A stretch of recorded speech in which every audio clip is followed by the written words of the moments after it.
बिस्मिल्लाह वल्हम्दुलिल्लाह वस्सलातु वस्सलामु अला रसूलिल्लाह सल्लल्लाहु अलैहि वसल्लम। अस्सलामु अलैकुम व रहमतुल्लाहि व बरकातुहू।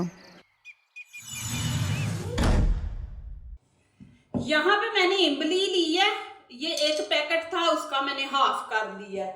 अब इसके अंदर डाल देंगे गर्म पानी। बिस्मिल्लाहिर्रहमानिर्रहीम। ये जल्दी मेल्ट हो जाएगी और साथ ही गुड़ डाल देंगे। एक मैंने छोटा पीस ले लिया, ये भी इसके अंदर रख देंगे दोनों। अब यहाँ पे इमली को छान लेंगे। बिस्मिल्लाहिर्रहमानिर्रहीम। ये इतनी ज़बरदस्त माशाल्लाह चटनी है ना, आप बना के रखें, खाने के साथ बच्चों को दिया करें।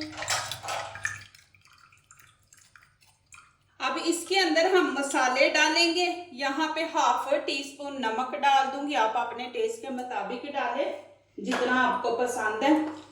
और हाफ ही मैं यहाँ पे गरम मसाला ऐड कर दूंगी और लाल कुटी मिर्च 1 टीस्पून हम डाल देंगे इसके अंदर।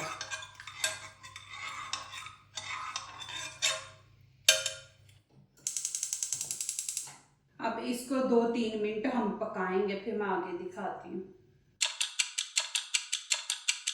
अब यहाँ पे देखिए हाफ टी-स्पून कॉर्नफ्लोर है, ये हम पानी में मिक्स करके डाल देंगे। आपके पास नहीं है तो आप मैदा डाल दे, मैदा भी आप डाल सकते हैं इसके अंदर।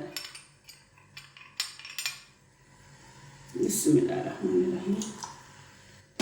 पहले इसको आपने 2-3 मिनट पकाना है, फिर बाद में डालना है, थोड़ा इसको थिक करने के लिए। अब 2-3 मिनट पकाएंगे। अब यहाँ पे आपको दिखाती हूँ, इसको ज़्यादा थिक नहीं करेंगे, ये ठंडा हो के भी ना तो माशाल्लाह थोड़ी थिक हो जाती है। ये देखें, अब मैं फ्लेम बंद कर दूँगी, इसको ठंडा होने देंगे। माशाल्लाह ये देखें जी चटनी, आप यकीन करें कि माशाल्लाह इतनी मज़े की बनी है ना चटनी। मैं आपको अभी दिखाती हूँ,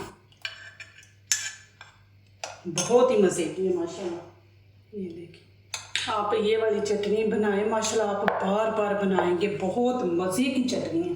जो दूसरों को अपनी दुआओं में शामिल करते हैं, खुशियाँ उन्हीं के दरवाजे पे दस्तक देती हैं। दुआ कीजिए, दुआ लीजिए, अल्लाह ताला इसी तरह हमारे खानों में, आपके खानों में, रिज़्क़ में अल्लाह ताला बरकत दे। आमीन। अब इजाज़त चाहती हूँ, अल्लाह हाफ़िज़।